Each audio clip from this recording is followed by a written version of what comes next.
इससे पहले वाले लेक्चर में आपने किसी भी वेरिएबल को प्रेजेंट करने की जो टेक्निक्स थी उनके बारे में सीखा है, जिसमें आपने देखा कि किसी भी प्रकार के वेरिएबल्स को या डाटा को प्रेजेंट करने की दो विधियां हैं, एक मैथमेटिकल और दूसरा ग्राफिकल।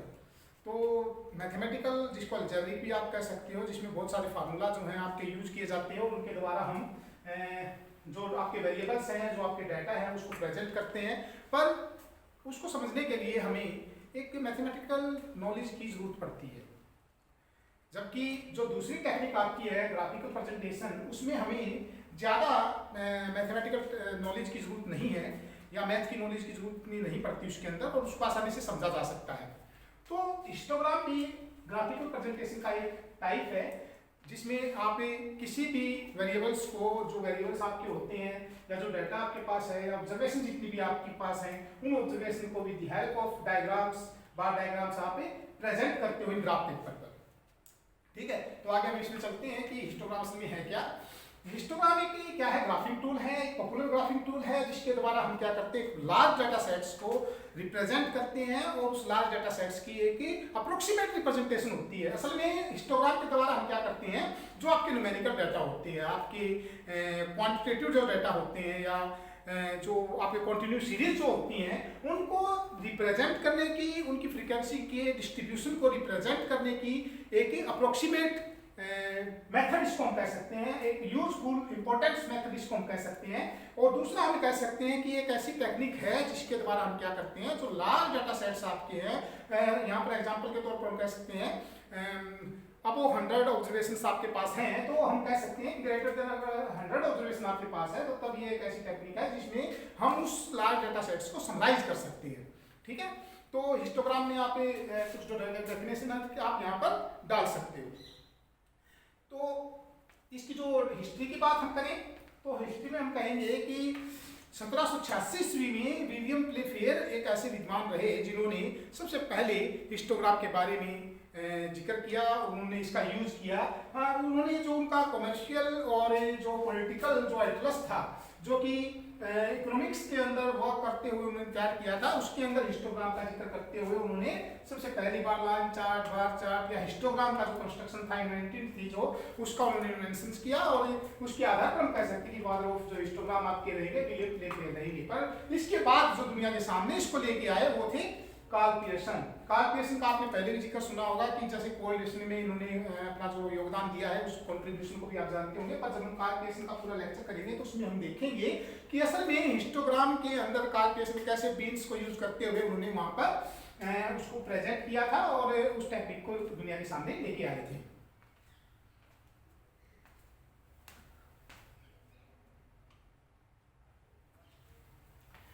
इसके बाद हम बात करते हैं कंस्ट्रक्शन ऑफ हिस्टोग्राम, या कहां पर हिस्टोग्राम का यूज किया जा सकता है।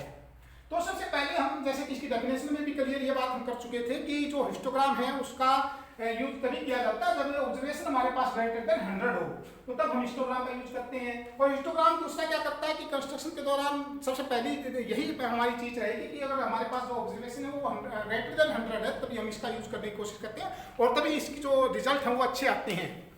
दूसरा हम इसमें कह सकते हैं कि जो हिस्टोग्राम है उसमें जो पॉसिबल वैल्यूज हैं उनके क्लासेस बन जाती हैं, उनके ग्रुप्स बन जाते हैं, और जिसके द्वारा उसको समझना कि कौन सी वैल्यूज किस ग्रुप में आएगी, किस क्लास में जाएगी, तो उसको हम आसानी से समझ पाते हैं। दूसरा ये एक हिस्टोग्राम में कंस्ट्रक्शन के दौरान हमें ये ध्यान रखना होता है कि जो आपके फ्रीक्वेंसी जो होती है वो हमेशा वर्टिकल एक्सिस पर होती है, और जो आपके रेंज जो होती है, नंबर रेंज जो होती है, वो हॉरिजॉन्टल एक्सिस के ऊपर होती है, और ग्राफ पेपर पर हम उसी वे में इसको प्रेजेंट करते हैं। तो तीसरी जो एक मेन बात होती है हिस्टोग्राम के अंदर, वो ये ध्यान रखने वाली होती है कि इसके अंदर जो बार होते हैं, आपके जो बार बनाए जाते हैं, जितने भी बार जो होंगे यानी कि बार डायग्राम बनाते हैं ना हिस्टोग्राम में, उनके बीच में कोई गैप नहीं होगा। ये बस इसमें ध्यान रखने वाली बात होती है। नेक्स्ट हम कह सकते हैं कि जो विड्थ होती है बार की, लगभग जनरली अगर देखें तो इक्वल ही होती है, पर कई जो आपकी केस होती हैं या कई कंडीशंस के अंदर की डाटा, उसमें जो सीरीज जो है वो थोड़ी डिस्टर्ब अगर हमारी होती है, तो उसके अंदर भी जो विड्थ होती है, जो आपकी जो बार होंगी उनकी जो विड्थ होगी वो थोड़ा चेंज हो सकती है, नहीं तो जनरली तो इक्वल ही होती है आपकी।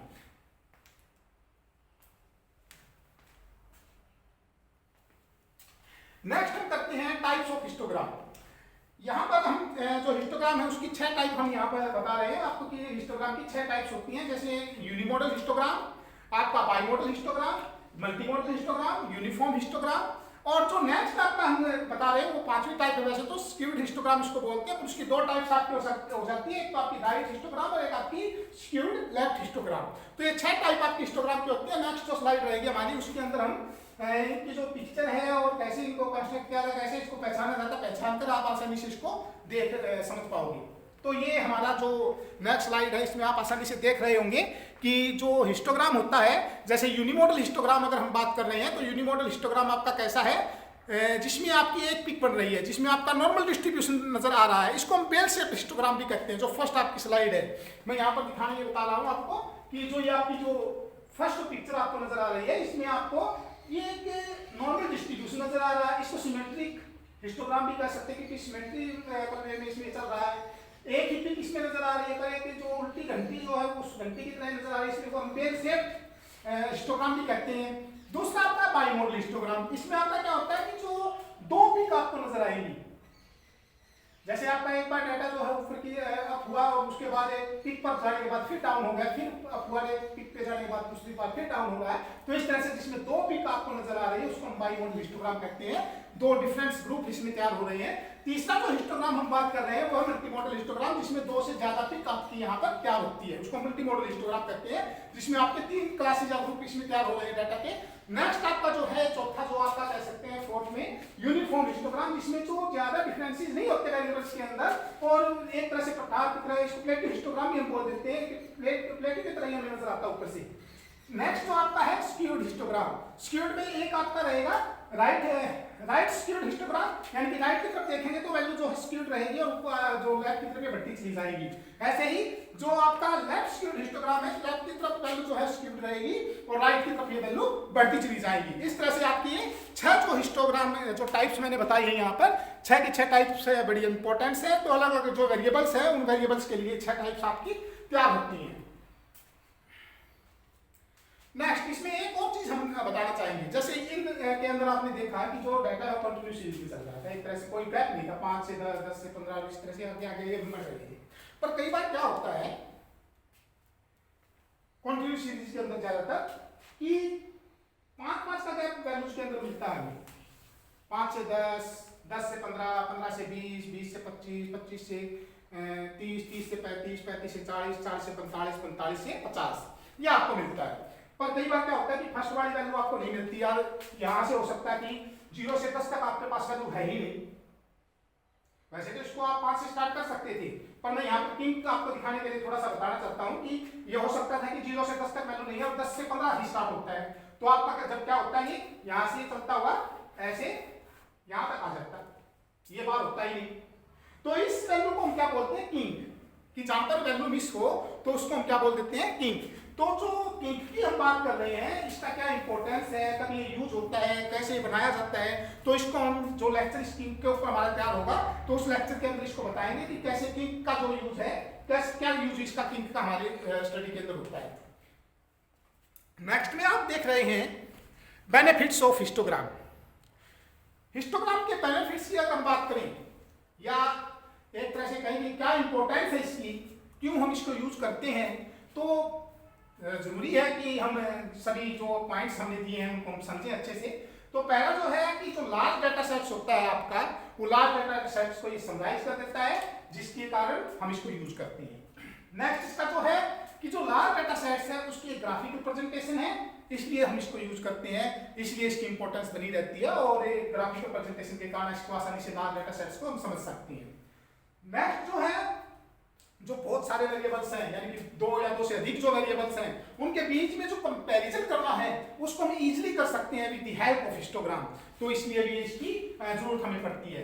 नेक्स्ट जो पॉइंट आपका है highlight the specifications of data sets, कि जो कुछ डाटा जो सेट्स बनते हैं या जो इसमें क्लासेस बनती हैं, जो ग्रुप इसके अंदर बनते हैं, तो उनकी क्या स्पेसिफिकेशन है या जो आपके पास लार्ज डाटा सेट्स है उसकी क्या स्पेसिफिकेशन है उसको ये हाईलाइट कर देता है। नेक्स्ट इसमें क्या है कि अगर जो इंफॉर्मेशन हमारे पास है, डाटा जो इंफॉर्मेशन दे रहा है, जो वेरिएबल्स हमारे पास है, उसकी इंफॉर्मेशन को ये इजीली कम्युनिकेट कर देता है, ठीक है। और जो लास्ट इसमें हम कहेंगे कि उस इंफॉर्मेशन के द्वारा हम क्या करते हैं, फिर डिसीजन लेना उस डाटा के आधार पर आसान हो जाता है। तो ये कुछ इसके बेनिफिट्स थे जिसके आधार पर आप कह सकते हो कि हिस्टोग्राम के हम क्यों यूज करते हैं हिस्टोग्राम को, क्या उसके बेनिफिट्स हैं। तो इस तरह से आप इसके ऊपर इनके बेनिफिट्स को देख सकते हो।